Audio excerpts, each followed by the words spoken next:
You got to become a risk taker. Write that down. Viscott said, if you're not willing to risk, you can't grow. And if you can't grow, you can't become your best. And if you can't become your best, you can't be happy. And if you can't be happy, then what else is there? You know what? I saw Dr. Norman Vincent Peale 23 years ago. But for 13 years, I wouldn't take the chance. For 13 years, I was living in my comfort zone. For 13 years, I kept saying, Les Brown, you can't do that. Les Brown, you can't have that kind of audience. Les Brown, you don't have the oratorical skills. You don't have the knowledge. You don't have the money. I kept saying, I can't do that. There's an old African proverb that says, if there's no enemy within, the enemy outside can do us no harm. Bishop talks about the enemy in me. If there's no enemy within, how many of you know that you've been your own worst enemy? Raise your hands. So you've got to be willing to get outside your comfort zone. And no one could have told me that the willingness to get outside of my comfort zone, the willingness to fail, the willingness to try, to experiment, the willingness to take some chances, the willingness to do something I'd never done, that in the last 12 years, for 13 years I didn't do it. I convinced myself I couldn't do it. Then the last 12 years, I've earned in excess of $14 million. Let me tell you something. $14 million, a good garden and a healthy hog, and you can make it through the winter in Birmingham, Alabama. Do you hear me? No one could have told me I have two books, Live Your Dreams, and It's Not Over Until You Win. No one could have told me, born in an abandoned building on the floor, labeled educable mentally retarded, no college training. No one could have told me I would have produced 5 specials for public television. That I'd had 3 years ago the highest rated, fastest canceled talk show in the history of television. Because I wouldn't do those conflict and controversy shows. No one could have told me. I had no idea that I could do what I'm doing right now. Let me tell you what I know about you, and I don't know you. You got greatness within you. One of Dr.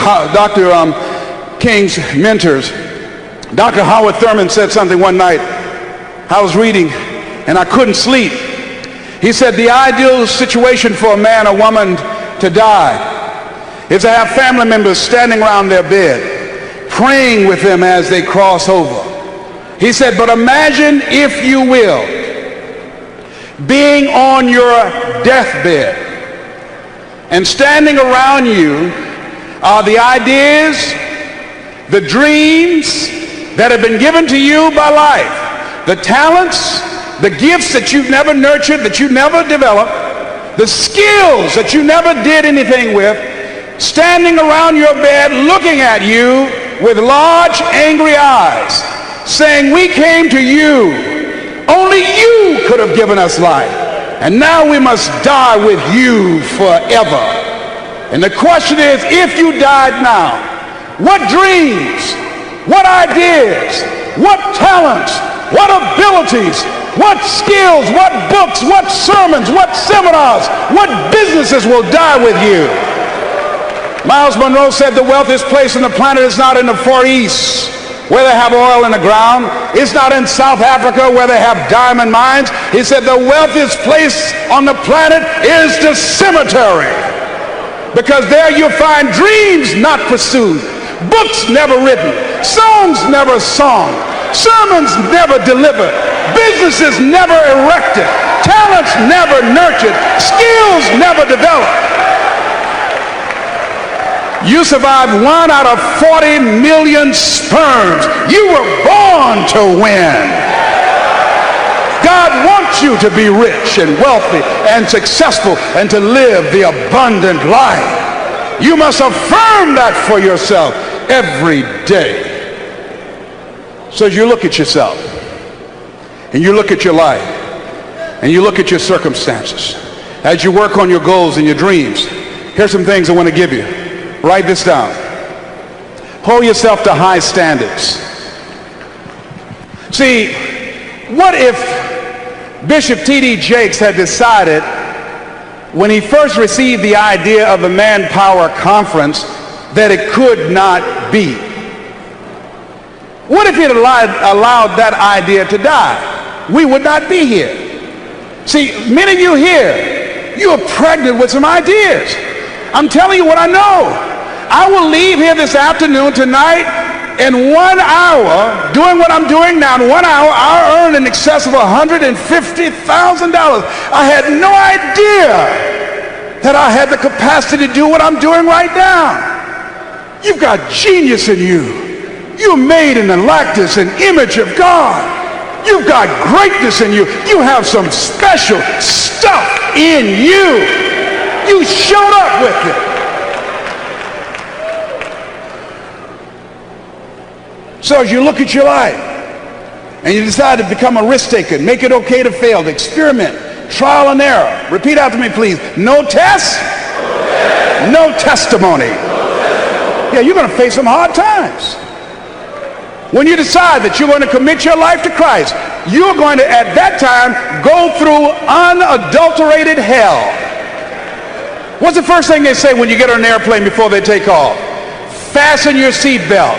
Why? Because you will experience some turbulence before you reach a comfortable altitude.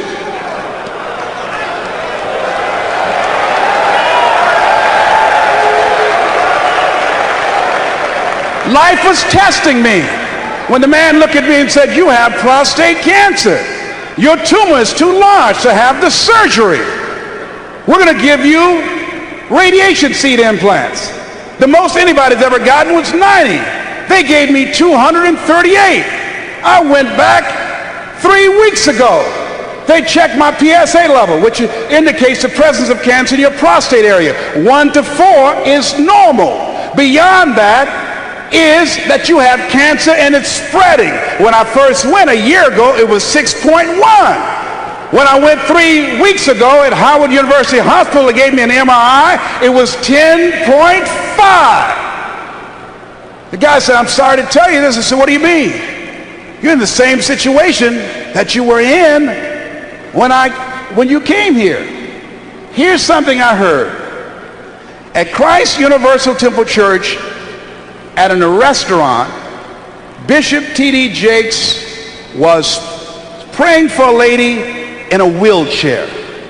And it's odd how things come to you. When he finished praying for the lady, I'm sure there were some questions were asked that weren't verbal, that if the prayer worked, why didn't she get up and walk? And what he said as he was walking away, healing takes place first. He said healing takes place first in the spirit.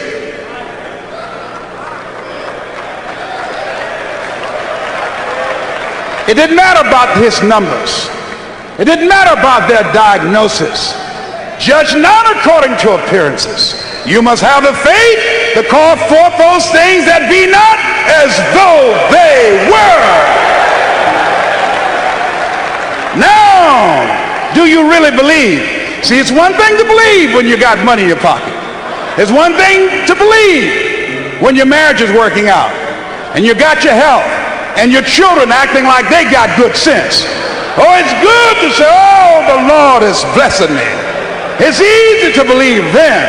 Oh, but when you get that diagnosis, say, you ain't gonna be here long.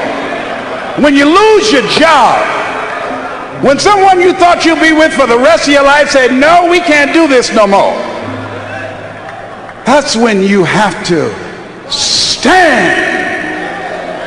That's when you have to begin to live this faith, and that's not on you. That's when you got to call on something higher than you. Let that mind be in you. You got to be out of your mind to believe in spite of these numbers you can still make it.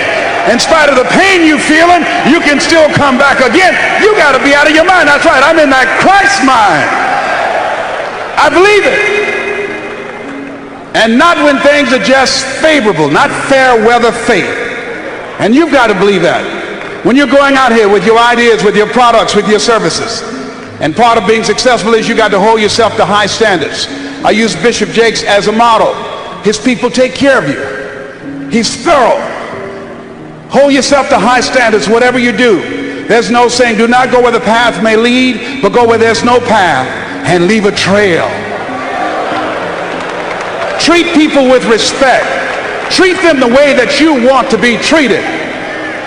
Tony, who's with me, who's been assigned to me, courteous, respectful, called several times. Is there anything I can do for you? Can I help you out? That's first class service. If you decide to provide first-class service. John H. Johnson, a book called Making Against the Odds, he said, there's no defense against an excellence that meets a pressing public need. When I decided to become involved in the motivational industry, I didn't have the money of a Dr. Norman Vincent Peale, of Zig Ziglar, of Tony Robbins, and all the other giants out there. I had the gift of gab. So what I did was I trained myself, I disciplined myself to read 3 to 4 books a week. First I started out a month. Now I've increased it with a reading system that I have. Mr. Washington said, Mr. Brown, yes sir. Do you want to make it? Yes sir. First you've got to develop your mind, young man, because you don't get in life what you want, you get in life what you are. Next, you've got to develop your communication skills. Once you open your mouth, you tell the world who you are. They said about Jesus, who obviously was an effective communicator, never speck a man. The reason that you're here is because no one can milk scripture and deliver a sermon that can transform your life and have you jumping up and down like you crazy, like T.D. Jakes. I'm home one day looking at this video my daughter gave me called He Called Me Son. Let me tell you something. By the end of that video, and I've never seen my father, when that video got to the end, I was going to the television saying, Daddy! Daddy, come back, Daddy! I pushed reverse and backed it up and said, Daddy! Let me tell you something. He just broke me down in my bedroom. All by myself. I'm looking around to see if anybody see me. That man crafted that message, you hear me? I'm crying like I'm at a funeral. I want my daddy.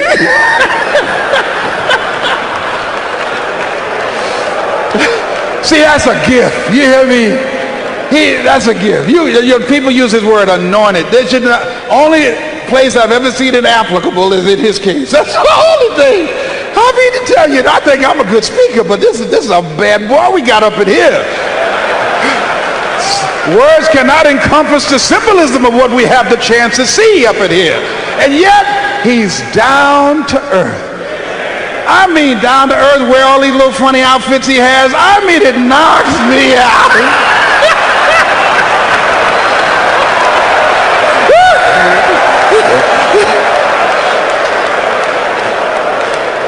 And let me tell you what my daughter said to me. My daughter, my oldest daughter, is on his advanced team. She said, you know what, I was listening to Dion last night, and I think I'm going to call Bishop Jake's daddy too. I said, I wish you would. I mean, I will throw you out here right now and break his leg by calling him daddy. Now here's how I want you to write this down. Write down, take responsibility for your life. Take responsibility for your life.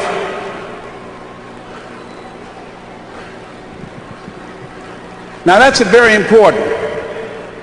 Remember what Bishop said last night about Adam? Adam, when God asked him what happened, Adam did not want to take responsibility for what he had done. Men have always tried to escape that. Now, you know that we believe a lot in marches.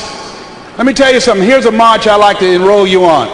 I want 1 million men to march to a mailbox to give support payments. Just drop some support payments in the mailbox to children that you have helped to create, that you have been irresponsible and you're not taking care of. Don't give that money to the airlines or the bus stations or the hotels. Send that money to those mothers that are still there dealing with and raising those children. Own your stuff. Come here, owner. Where's my daughter? Come here, owner. I got a call 5 years ago from this person here. I happened to be at the office late at night.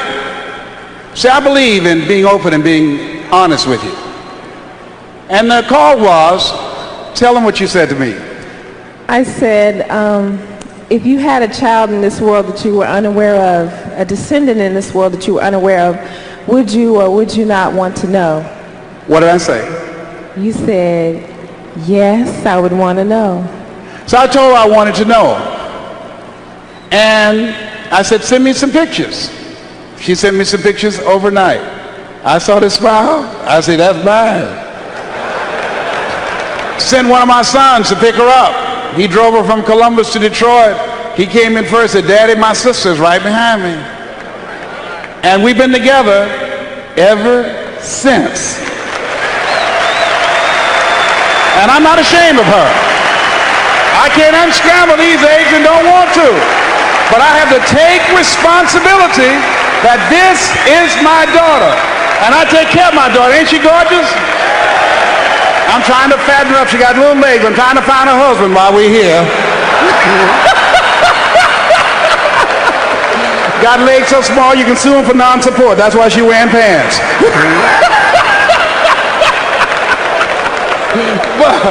Okay, thank you, baby. Give her a round of applause, all right?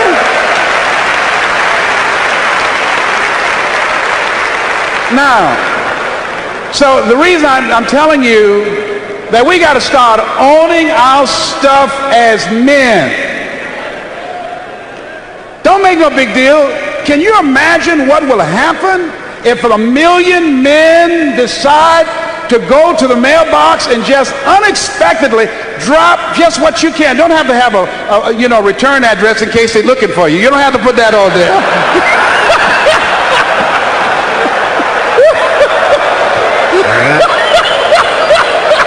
If you real behind, you understand what I'm talking about? I ain't said be no fool now.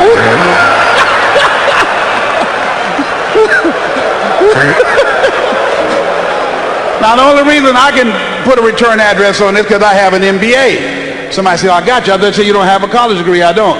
MBA stands for mega bank account. So anyhow, join me, men.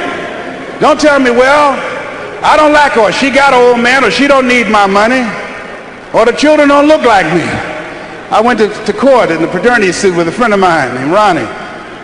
And he went to the judge. Judge said, why aren't you paying child support? He said, the babies don't look like me. The judge said, well, feed them till they do.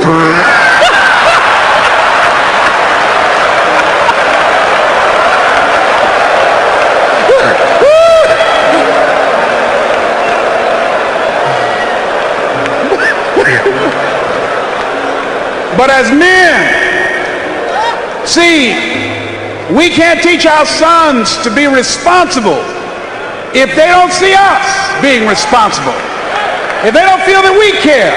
So don't say, well, I don't have it. Get it. That doesn't let you off the hook. Right down the next R. And that is not only responsibility, but be resourceful. A lot of men, I don't have it. I had it, I'll give it. If the women had that kind of attitude, the children would starve to death.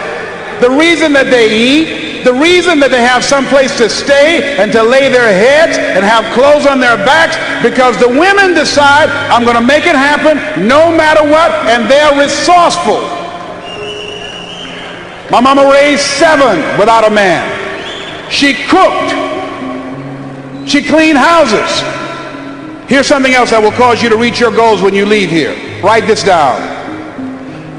Reasons, compelling reasons.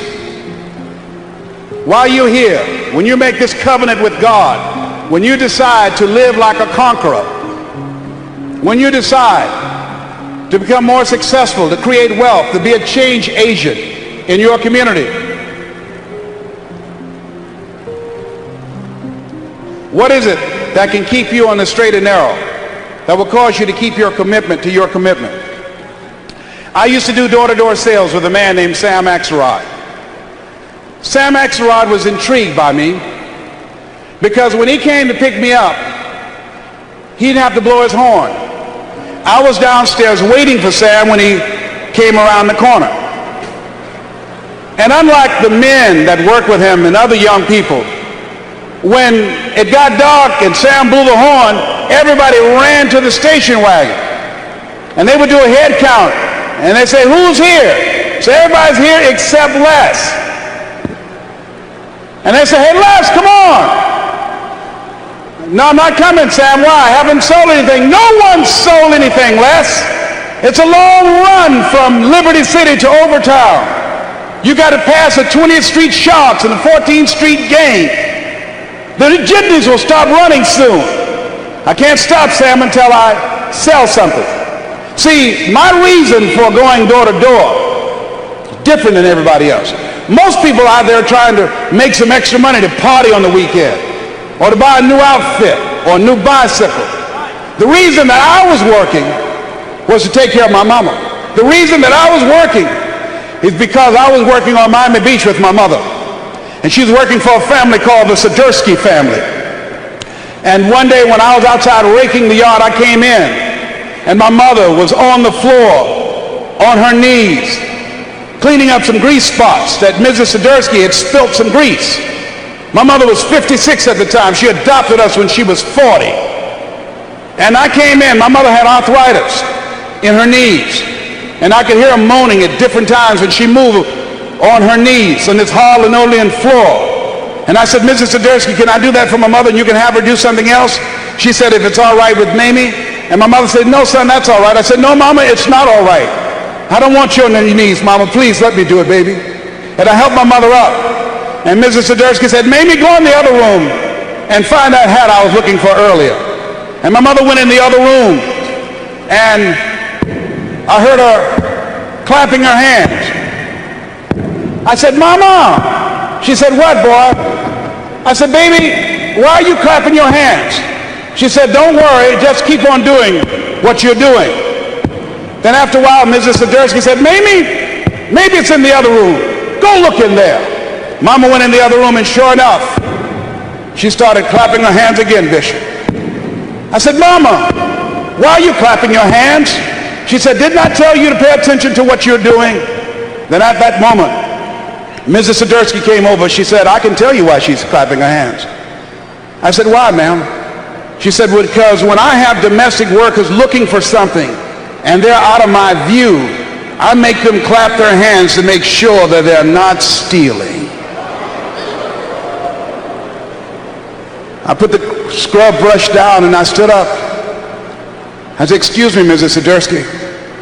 I don't mean any disrespect, ma'am. My mother raised us to say yes, ma'am, and no, ma'am. But my mother's a Christian. She would never steal from you or anyone. When my mama talk about your children, when she talks to her friends, she say, my children, the Sidursky children. She loves you and your husband and your children. She would never steal from you. And she just walked away. Later that evening, when we were riding across the Venetian Causeway, I was very quiet. And my mother noticed it. I was not my bubbly self. She said, what's wrong, son? I said, Mama, I wish I was a man. She said, boy, you're 16 years old. You'll be a man soon enough. I said, no, Mama. I want to be a man now, because if I was a man, right now, we would never have to wear somebody else's hand-me-down clothes that their children no longer want. I'll be able to buy clothes for my brothers and sisters and you. If I was a man, we would never have to eat anybody's leftover food that you cooked for, because I'll be able to buy us groceries if I was a man. If I was a man, Mama, no one would ever have you on your knees cleaning up grease that they spill. And nobody would ever make you clap your hands because they think that you're stealing. If I was a man, Mama, I'll take care of you. She said, Mrs. Sidursky told you that, didn't she? I said, yes, ma'am. So I was a man, you would never cook for anybody but me. My mama used to fix a kind of sweet potato pie that you couldn't eat with your shoes on.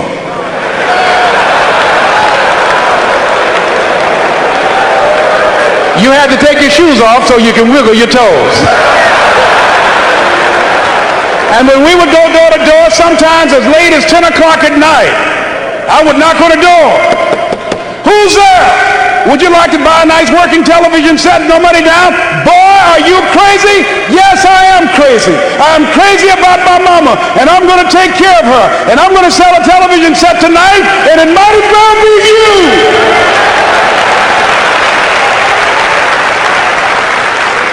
And after a while, somebody would say, come on in there, boy, and that better be a good set. What are the reasons?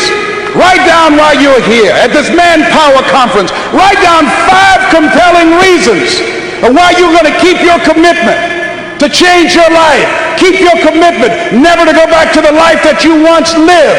Keep your commitment to creating wealth for yourself, to taking care of your children, to be more responsible, to manifest Christ in you, in your life, in your community. Keep your commitment to live a life of contribution, to keep your commitment to be a conqueror, and to act like it, and to have authority and dominion of everything in your life. What are those reasons? I got on one of my tapes, if life knocked you down, try and land on your back, because if you can look up, you can get up. Your reasons will help you to get back up again. They'll be your rod and staff to comfort you.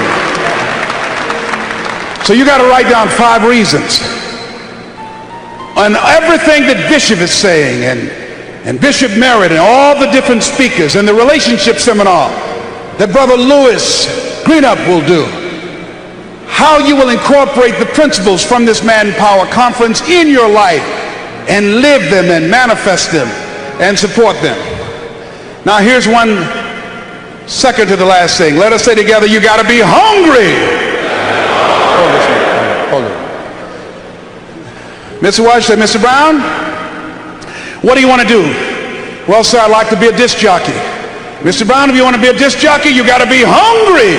What do you mean by that, sir? You've got to be willing to do the things that others won't do in order to have the things tomorrow others won't have. He said you got to work on yourself, develop your mind. You don't get in life what you want, you get in life what you are. Always strive to get on top in life, because it's the bottom that's overcrowded. You got to be hungry.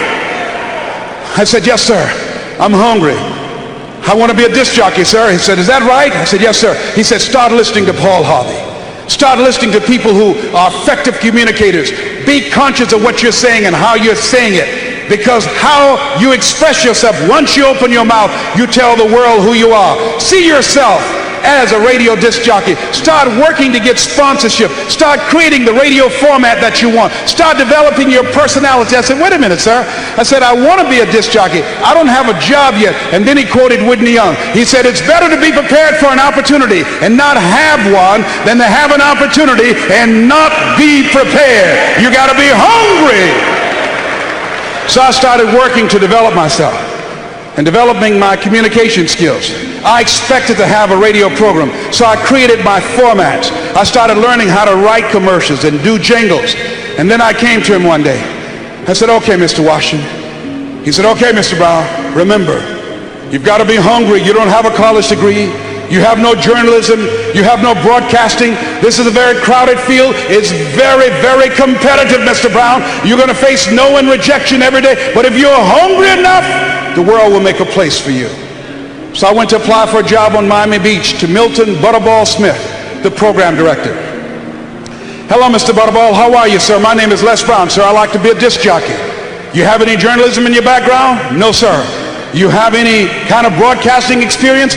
No, sir, but I've been training myself, sir. Let me audition for you. Let me show you how good I am. He said, I'm sorry, we don't have any job for you. I was discouraged. I went back and I told Mr. Washington.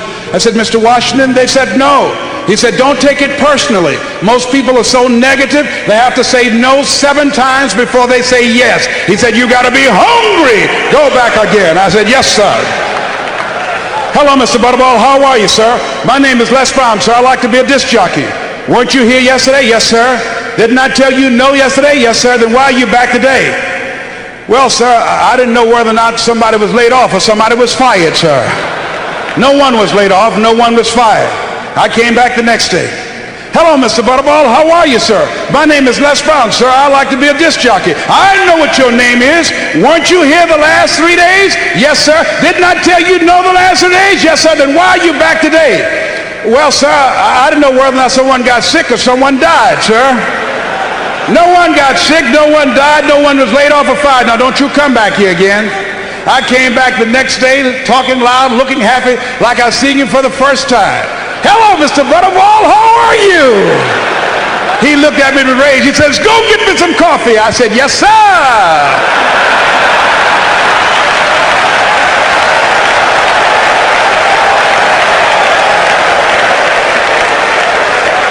Sometimes you have to stoop before you conquer. You got to sacrifice before you reign. So I became the errand boy for the disc jockeys. I'll go get their lunch and their dinner, and I'd stand in the control room, and I would not leave until they would ask me to. Then pretty soon, they trusted me to pick up entertainers that came to town.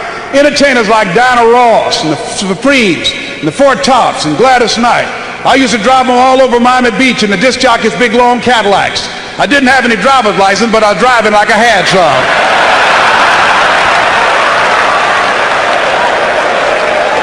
Then one day, I was at the radio station, and a disc jockey by the name of Rockin' Roger was drinking while he was on the air. He was slurring his words. It was obvious he was so inebriated he couldn't complete his show. And there I was looking at him through the control room window, walking back and forth, young, ready, and hungry. I was saying, drink, rock, drink. Drink, rock. I'd have gone to get him some more if he'd asked me to. Then pretty soon the phone rang. It was the general manager, and I answered the phone. I said, hello? He said, young boy, this is Mr. Klein. I said, I know. He said, Rock can't finish his program. I said, I know. He said, would you call one of the other DJs in? I said, yes, sir. I hung the phone up. I said, now he must think I'm crazy. I called my mama and my girlfriend Cassandra. Said, you all come out on the front porch and turn up the radio. I'm about to come on the air.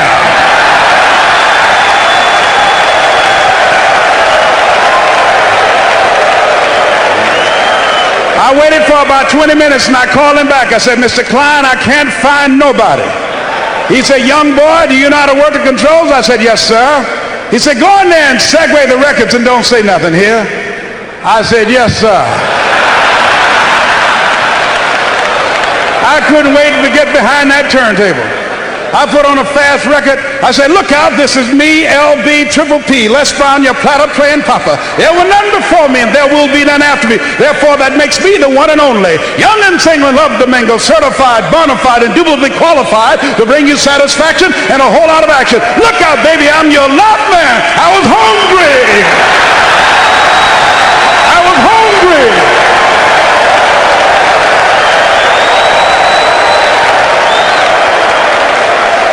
Shake somebody's hand on your right and left and say, you got to be hungry.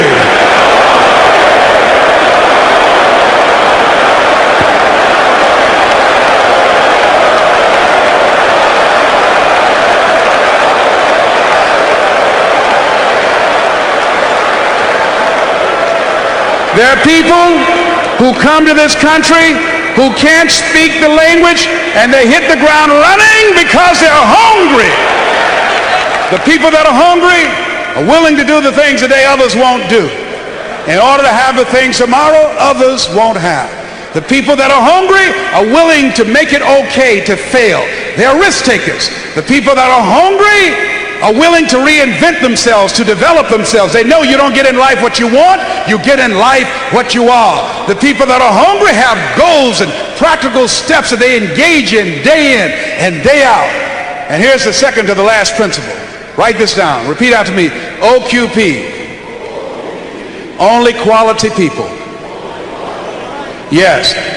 I want you to connect with at least 10 men before you leave here. Get their names, addresses, and phone numbers. 10 men who are dreamers. 10 men who want to do something with their lives. 10 men that you can get together and make a covenant. Where 2 or 3 are gathered in my name, I will be among you. Get together with 10 men who want to develop themselves, who want to grow, who want more out of life. who see themselves in the future doing better than they have right now. 10 men who've decided that the manpower experience will not just be an emotional catharsis, but they're going to go out and live the message that they've heard preached from this pulpit up here. 10 men who've decided to get serious about their lives, to make a commitment, to commit themselves and their ways and their behaviors and their habits to achieve a better life for themselves, for their families, and the communities and the people that they care about. Attach yourself with 10 men. Why? That gives you hope when there's hope in the future. That gives you power in the present. Let me tell you what happened. Scientists did an experiment with rats, and they dropped them in water and they watched them and they timed it. And these rats swam for about 45 minutes and drowned. And then they put in another group of rats and they watched them, and just before they drowned, they took them out and they let them rest. Then they put in another group of rats, including the ones that had been in before and were saved. And the ones that were put in the second time swam an hour and a half longer than the group that had been put in there for the first time, with the hope and the expectation that they might be saved. Listen to me. The power of assembly, the power of relationships. One goose can fly 75% further in formation with other geese than it can ever fly by themselves. It's important. You find some men here who are serious. Oh, there are people who just came just to see. But there's some men here who are serious, who said, I'm going to change. I'll never be the same again. I want God to use me in a special kind of way. You want to find those men. See, there are two types of relationships. There are nourishing relationships and there are toxic relationships. Most people, when you leave here and you face the world and all of your negative, toxic family members and friends, it will knock the wind out of you. That's why you got to have 10 men to stay in your ear, so when you break down, and you're going to break down, when you go back to the fiery furnaces of this world and you'll forget everything you heard here, these men can stand with you. When you have your moments in the Garden of Gethsemane and you need someone to tarry with you, these men will pray with you when you find yourself getting weak and losing control. You need someone to get you anchored again. And these 10 men make this the greatest manpower conference ever because of the relationship that you're going to develop with 10 men who share your vision for a better future. Can I get your commitment on that? And let me share something. There's nothing as powerful as a made-up mind. The human will. For Nelson Mandela, you look at your dream and think they're against the odds. A man being incarcerated for 26 years with every major government in the world supporting his government and his oppression of his people in prison. Even Joseph's accomplishment is pale in comparison to Nelson Mandela. And to go from prisoner to president, I say there's a Nelson Mandela in everyone here in this room. And he didn't do it by himself. Jesus didn't do it by himself. He had 12 men who shared his vision. The power of the human will. Come here, John Leslie. The power of the human will. Say it, John Leslie. The human will, that force unseen, the offspring of a deathless soul, can hew a way into any goal. Though walls of granite intervene, you will be what you will to be. Let failure find its false content of that poor word environment. But spirit scorns it and is free. It masters time and it conquers space. It cows that boastful trickster chance and bids the tyrant circumstance. It uncrowns and fills a servant's place. There is no chance, no destiny, and no fate that can circumvent or hinder or control the firm resolve of a determined soul. Gifts count as nothing. Will alone is great. All things give way before it's too soon or too late. What obstacle can stay the mighty force of the sea-seeking river in its course, or can cause the orb of day to wait? While each well-born soul knows it gets what it deserves, let the fools prate of luck. The fortunate is he whose earnest purpose never swerves, whose slightest action or inaction always serves that one great aim. Why even death himself stands still and waits an hour sometimes for such a will. Thank you.